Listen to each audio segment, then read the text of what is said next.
So, does the Hippocratic Oath apply if your patient is, say, an eldritch abomination?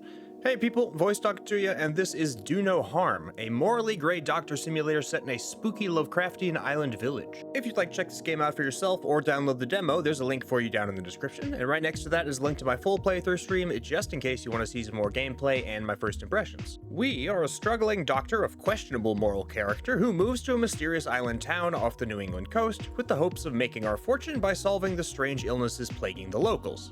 Now this demo was pretty short, maybe 45 minutes in length total, so I didn't have too much time to unravel the story. It's clear though that this town has its share of mysteries to uncover, from the cryptic machines and odd medical notes left by the previous doctor, to the eldritch cult occupying the church, to the incomprehensible diseases plaguing the townsfolk and the insanity that seems to be gripping us as well. I came for the promise of gold, but I fear I've found something far more sinister. While I can't promise the story will be especially deep, I can see the vision here, and the world building is steeped in Lovecraftian style. Now that I mention it, the visual style and the story both remind me a lot of Dredge. Now the gameplay follows the same basic formula as titles like Papers, Please. Each day we have a certain amount of time to take in patients, diagnose their symptoms, and administer the correct medicines to cure their illness before time runs out. And the more patients we get through, the more money we get, assuming they survive, that is. Curatives in this game are based entirely on the study and balance of humors. If you've never heard of this antiquated style of treatment, it's pretty interesting, and I love the way it's incorporated here. To make things simple, we heal our patients by injecting them with one of 4 colorful goops to cure specific symptoms. This process is super simple at first. Coughing means blue, headache means red, and so on. But before long, you'll have to start to look for visual symptoms on your patients to determine the size of the dose and take into account their allergies, age, and other esoteric factors, and even figure out how to cure patients who can't or won't describe their symptoms. Eventually, we can access alternative medicines to make diagnosis easier, and even this extremely intimidating wheel to determine treatments. It's called the humor circle. What the? It gets very complicated very quickly, and this game doesn't do a very good job of explaining a couple of our gadgets either. Looking back though, I'm almost kind of glad I had to figure some stuff out for myself. Rotating the wheel, adjusting instruments, and experimenting with treatments is all super tactile and really fun. Once you understand how everything works, the back and forth of diagnosis and treatment is super fun actually, and there's lots of different ways to use your tools to diagnose even the most elusive illnesses, including those of otherworldly origins. Keeping your medicine stocked isn't free though, and the expenses at the end of the day can add up very quickly. Sure, you can skip out on buying supplies like lamp oil each day because a real doctor doesn't need to see their patients anyways, but running out of the proper medicines and failing to cure patients means you don't get paid. If you send a patient away sick, or goodness forbid, one dies in your clinic, oh!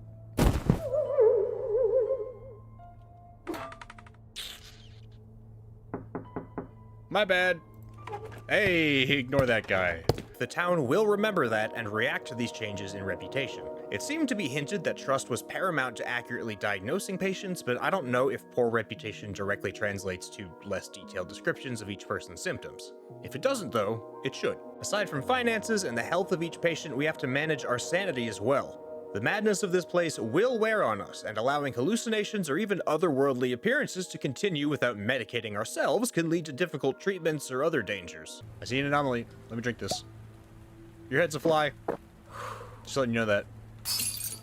As you may have guessed by the title, however, this is a game that offers us a choice with each patient. I assumed these choices would be whether certain patients afflicted by otherworldly forces should live or die for the safety of the town, but they seem to be a bit less complicated than that. For example, one choice I had was to purposely kill off certain patients in return for a fat sum of money from the village gravedigger. Another was to dose certain women chosen by the Great Old Ones with a mysterious juice given to us by the town priest. Now, it's entirely possible that the devs have already added in those kinds of choices and I just didn't understand them, or that they're planning to add them in and I just didn't get a chance to see them completely unfold, because as I mentioned, the demo was only about 45 minutes. Regardless, I'm hoping to see these stories intersect and overlap, as well as having a direct impact on our character's sanity and reputation.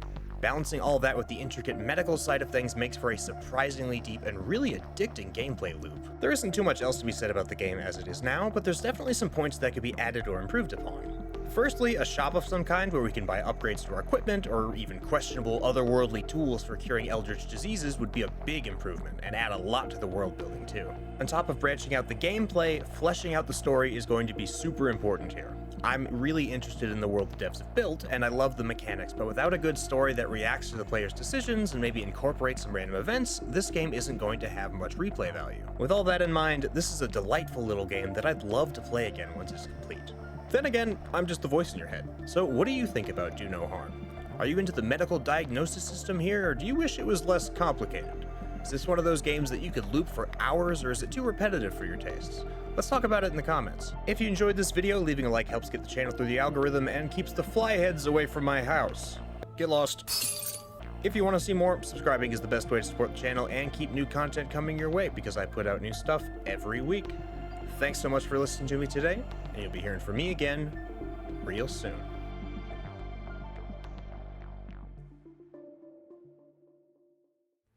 What's the manipulator things closing around the line between reality and phantoms, laudanum, totem, manipulator, it'll be a fly. Okay. About that.